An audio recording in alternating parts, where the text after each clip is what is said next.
ask you a question. Who has ever had an idea that someone told them was crazy? Come on, really? You don't want to admit it, right? You are in good company, though. People have told me that like my entire life, almost every idea that I've ever had, probably.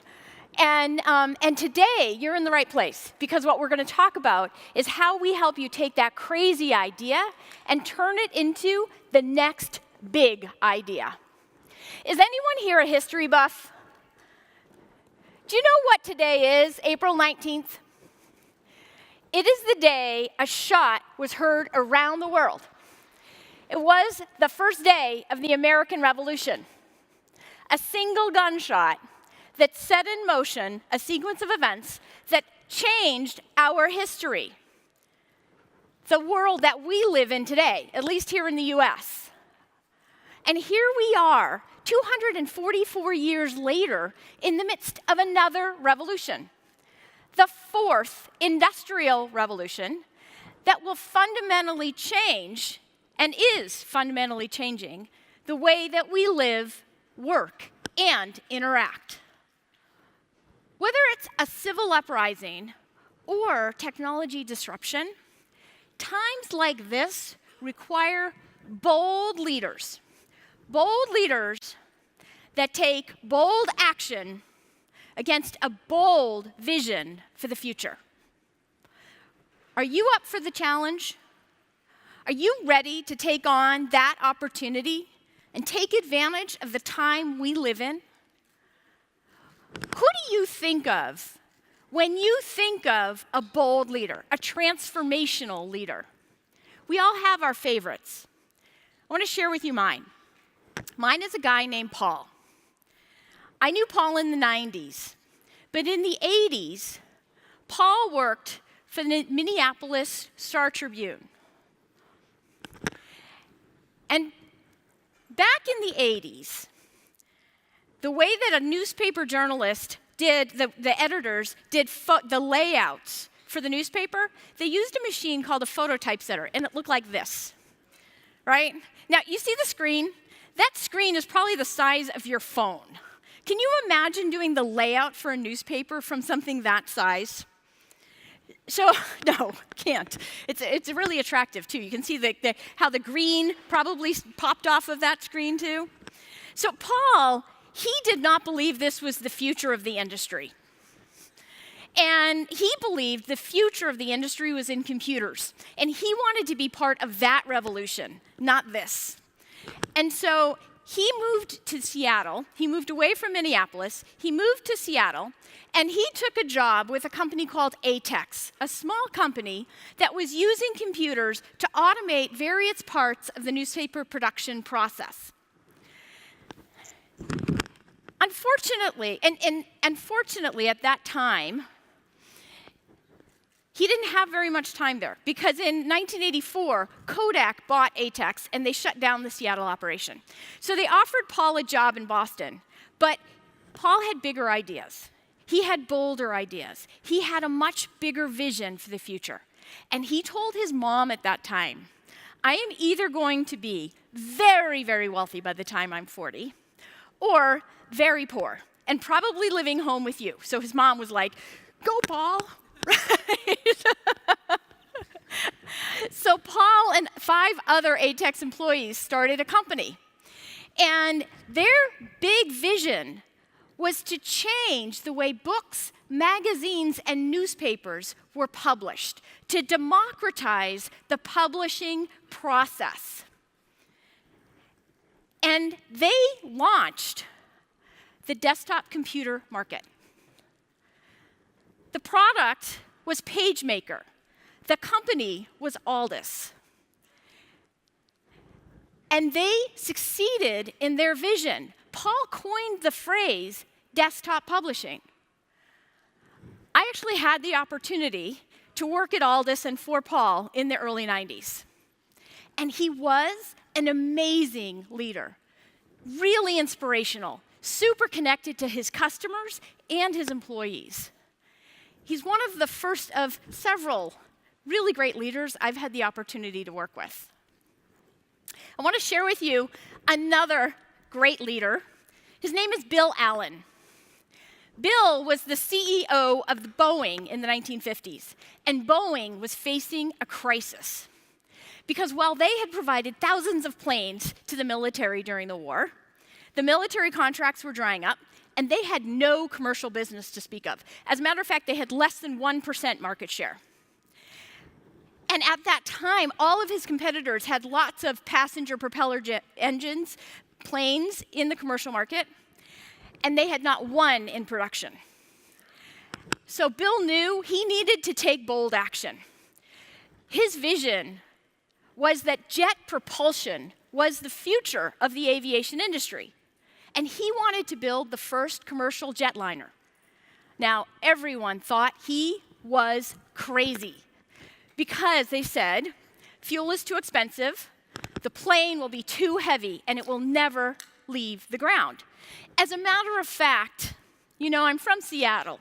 They actually said that exact same thing to Boeing when they wanted to build the Dreamliner just a few years ago, too. But Bill was convicted. He could not find a single investor, though. Nobody would invest in his idea.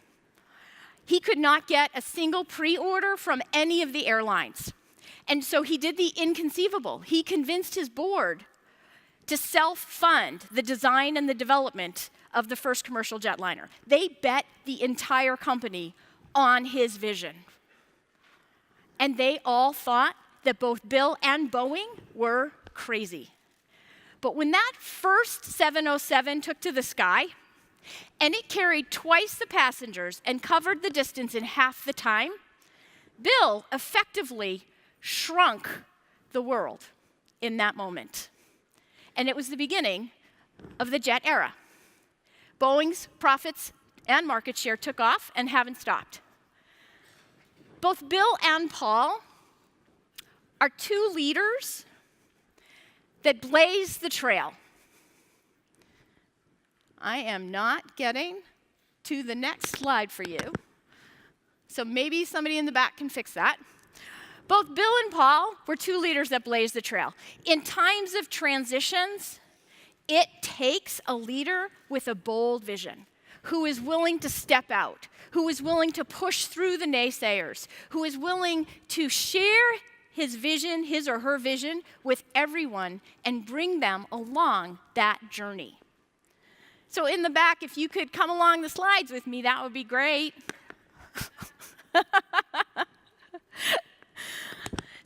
So I ask you, what is your bold vision? What is the idea that you have in your mind?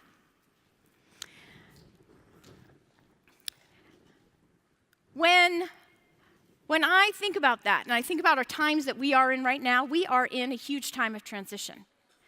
Anything is possible now. Technology has reached the stage where it is in everybody's hands. The amount of compute power, the storage, the networking, the security, the ability for you to make anything you can imagine real, the ability to take all of the data and put it into machine learning, artificial intelligence. It enables you to take any idea that you have and make it real. And your customers are ready for the change. Industries are changing now. Think about healthcare. Think about what's going on in healthcare using mixed reality and artificial intelligence that enables surgical procedures to be fundamentally different today than they've ever been. Manufacturing, where organizations can do predictive maintenance using predictive analytics on machines that are thousands of miles away. Think of what Elon Musk is doing with the automotive industry. Alternative fuel, mixed reality, artificial intelligence. Cars are going to look very different in 5 years than they do today. Maybe even like the Jetsons pods, right? And then you think about even things like farming, agriculture, use of Internet of Things. And even in your home, the way your refrigerator, your thermostat are connected and working differently. Those are all things that are happening right now. And so, you can take the idea that's in your head that may be crazy, and you too can make that real. You too can build a whole business, a whole industry, disrupt a whole industry from that single idea. So I want to share with you the way technology is actually making the world a better place. I want to share with you a video about my friend Saqib and something that really touched my heart. Oh, not that.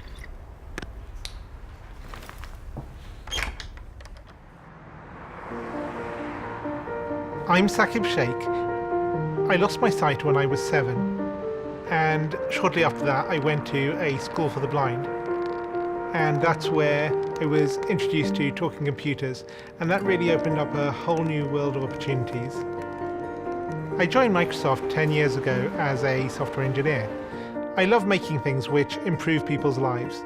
And one of the things I've always dreamt of since I was at university was this idea of something that could tell you at any moment what's going on around you. I think it's a man jumping in the air doing a trick on a skateboard. I teamed up with like-minded engineers to make an app which lets you know who and what is around you. It's based on top of the Microsoft Intelligence APIs, which makes it so much easier to make this kind of thing. The app runs on smartphones, but also on the Pivot Head smart glasses. When you're talking to a bigger group, sometimes you can talk and there's no response, and you think, is everyone listening really well, or are they half asleep? And you never know. I see two faces, 40-year-old man with a beard looking surprised, 20-year-old woman looking happy. The app can describe the general age and gender of the people around me and what their emotions are, which is incredible. One of the things that's most useful about the app is the ability to read out text. Hello, good afternoon. Here's your menu. Great, thank you. I can use the app on my phone to take a picture of the menu, and it's going to guide me on how to take that correct photo. Move camera to the bottom right and away from the document. And then it'll recognize the text. Read me the headings. I see appetizers, salads, paninis, pizzas, pastas. Years ago, this was science fiction. I never thought it would be something that you could actually do. But artificial intelligence is improving at an ever faster rate, and I'm really excited to see where we can take this. As engineers, we're always standing on the shoulders of giants, building on top of what went before. And in this case, we've taken years of research from Microsoft Research to pull this off. I think it's a young girl throwing an orange frisbee in the park. For me, it's about taking that far-off dream and building it one step at a time. I think this is just the beginning.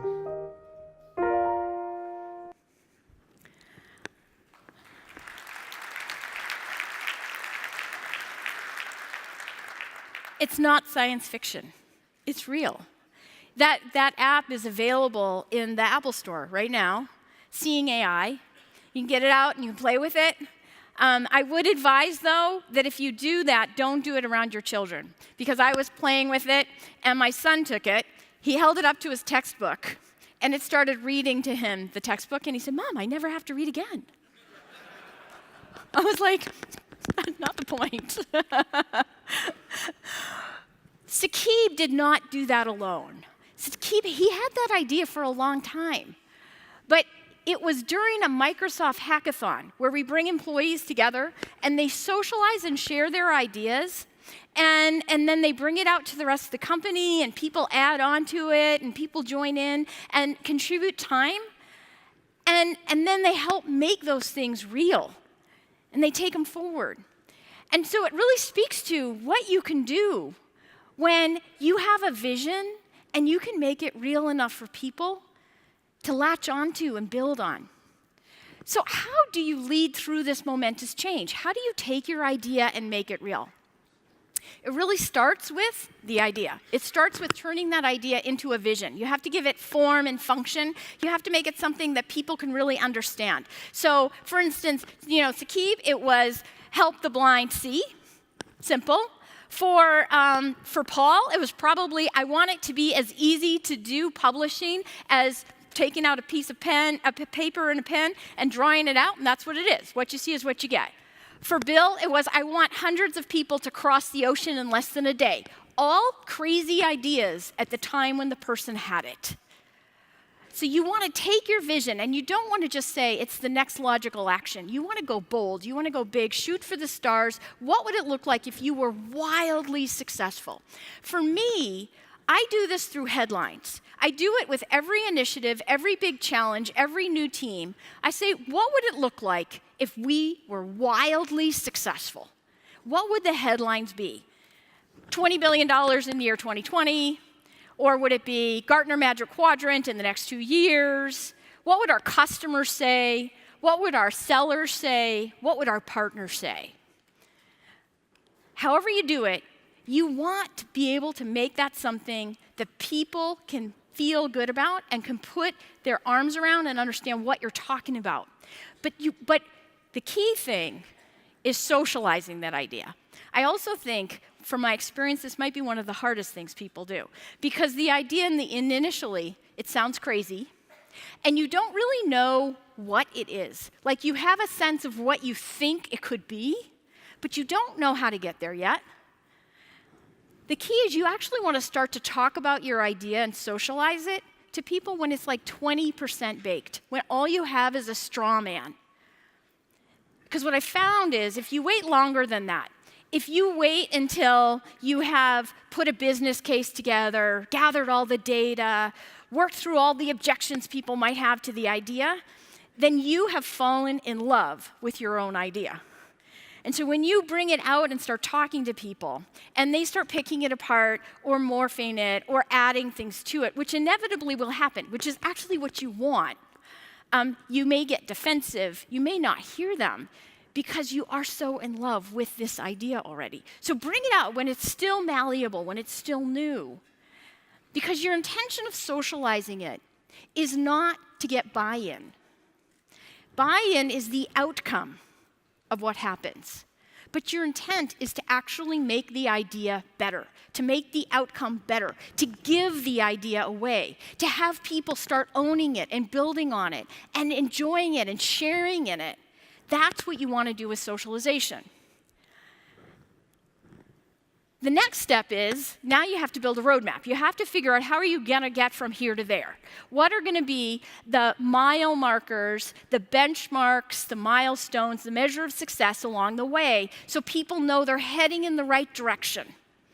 And so you know if you have to change course.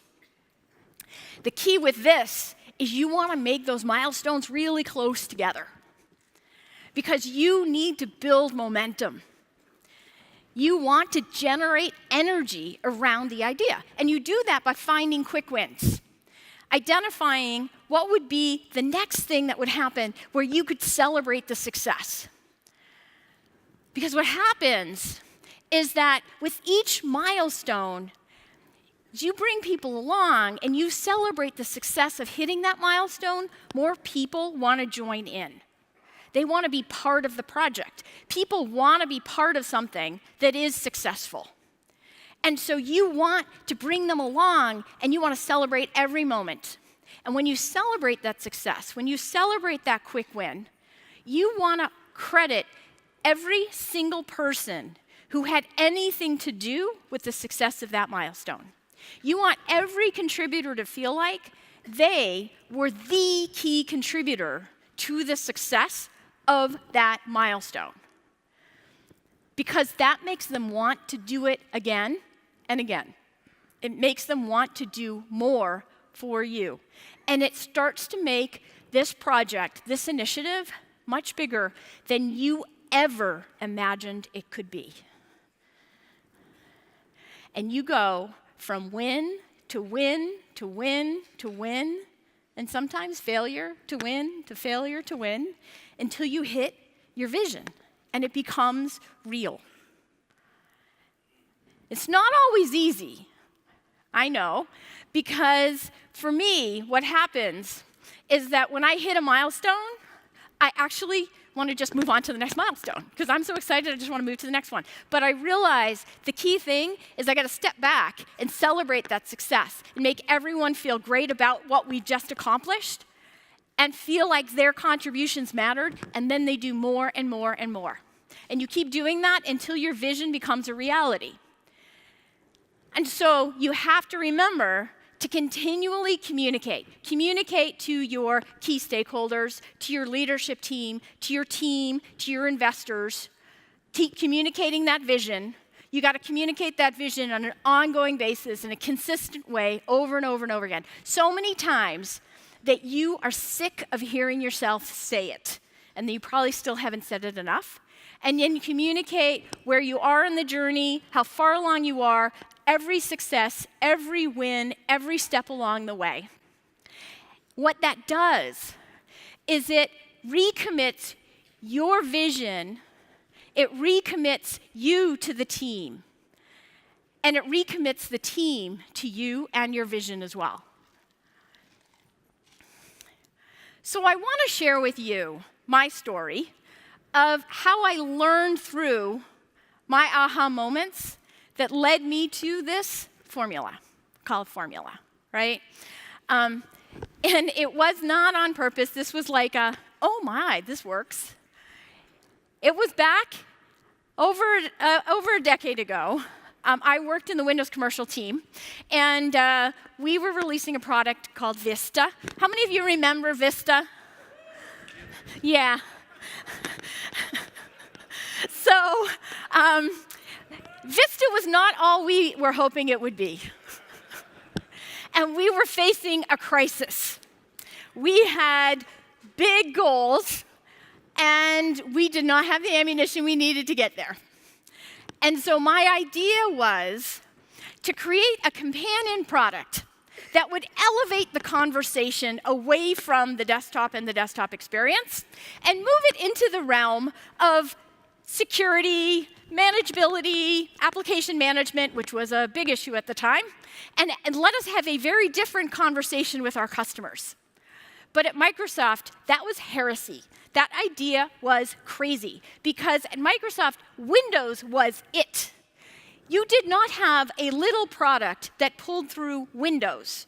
Windows pulled through every other little product. And so it was a task for me to go find anyone that would invest in this idea, that would help me make it real.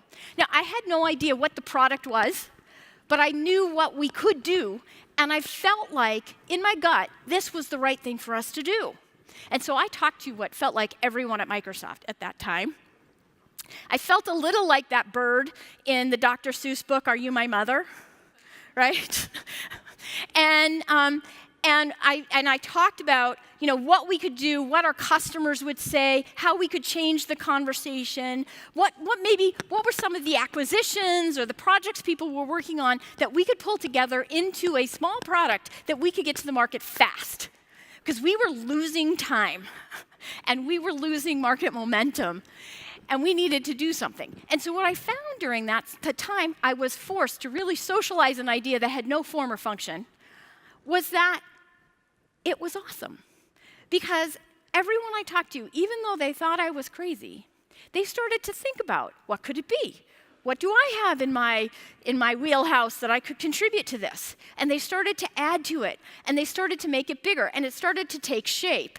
And people started to take it on as a stretch project, nights and weekends, to figure out what we could do and find things that were going on in the market that we could bring in and buy to make this thing real.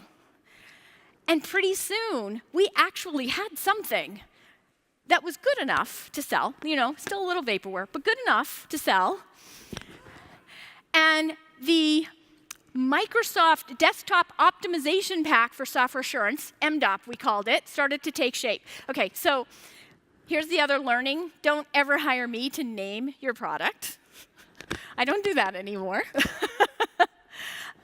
But But as we started to build out what were the milestones along the way, there was a huge sense of urgency. I mean, we needed to generate momentum in the market. And so I did anything I could do to generate that momentum. I mean, everything was a big deal. We created lots of slide decks, we made videos, we did prototypes, we did demos, and we had readiness. Every single one of those was a milestone that I celebrated. And what I learned and found from that is that it made the engineers excited, and it brought more and more people onto the project because they wanted to be part of it, and they wanted to contribute, and they really wanted it to be successful. And the best thing is, I mean, I just gave that idea away. That was just theirs. It became theirs. They owned it. And it started to grow and build, and we got a lot of market momentum, so much so that by the time we actually did release MDOT, we had 1 million seats sold in the first 6 months. But more important than that, we had successfully elevated the conversation away from the user experience, the desktop, into the realm of security, manageability, and application virtualization. And we changed the course of Vista. And so that's how I learned. Like, I was like, aha. This is actually something that works. And I have used it on every single project ever since, and it works. It works to over-credit people. The cool thing about giving credit away, about crediting people for every single contribution, about making them feel like they were the singular critical success factor in your success, is that even if you give all of the credit away, there's still more. And these are things that I see as I try and help my team do this, as I try and work with partners to do this. It actually isn't natural. It isn't natural for people to talk about an idea when they don't really know what it means, when they don't really have a view of how they're going to get there. But that's value. That's when people can contribute. It's not natural to give all the credit away. But it works, it builds momentum, and it brings people to you. So I ask, do you guys want to be bolder? Do you want to take your idea and make it real? Do you have an idea in your head of something that you've been thinking, I really should do this? Anyone? Anything that's happened over the last couple of days where you had that moment of, no? Nobody? Okay, this is what I want you to do. I want you to take out your phones. I want everybody to take out your phones, and I want you to write down an idea that you have, that you are going to take back with you and talk to people about and see. Try this and see if you can't make that idea even better and better by talking about it. I don't see everybody doing this. I'm really serious. Take out your phone, write some idea. Okay, now I'm going to actually put you to the test. I want you to turn to the person next to you, and I want you to share your idea. I'm going to give you a minute. I want you to turn to someone, and I want you to share that idea. Go.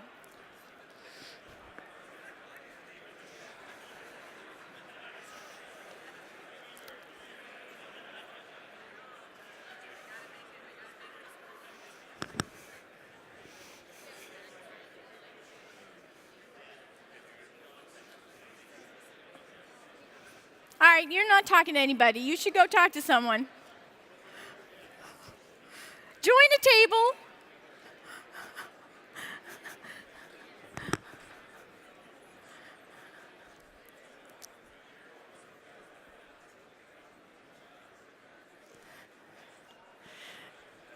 Okay, if you can hear my voice, I want you to say, shh. How many of you just heard an amazing idea or a crazy idea? All right, how many of you just had an amazing conversation with somebody? You know, if you're not raising your hand, the person you were just talking to is going to feel really bad.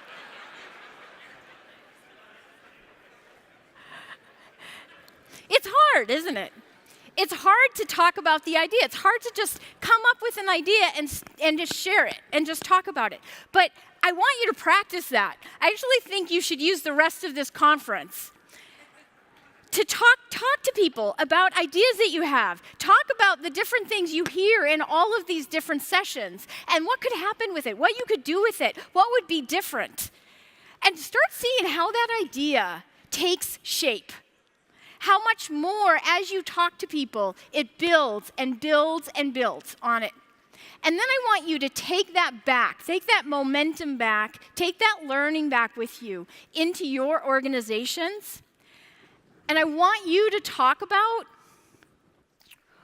your idea. Socialize your idea. Get your organization to start socializing their ideas. And see if you can't come up with the next big idea, the really bold thing that will elevate your organization to a place that it's never been before, that will enable you to take advantage of this moment in time, this moment in history, this revolution that we're in, that we have finite amount of time to actually take advantage before the world completely changes, where you can be a fundamental part of that change. And then build your roadmap, find the quick wins that will enable you to make that idea one success after another success after another success, and help you to achieve your vision and make the world a better place. So the cool thing about my job is I actually get to do this every day. My job is to work with partners just like you and help you take your ideas and make them real. Build your business. Microsoft enables me to give you all of the platform, the tools, the technology, the resources to take your idea and power your success and make that something real. And so I want to hear about your ideas. I want to be inspired by you. I want to power your success. I want to be your partner. So please share with me, inspire me with your ideas. And if you don't take anything else away from this talk, I just want you to remember, be bold. Thank you.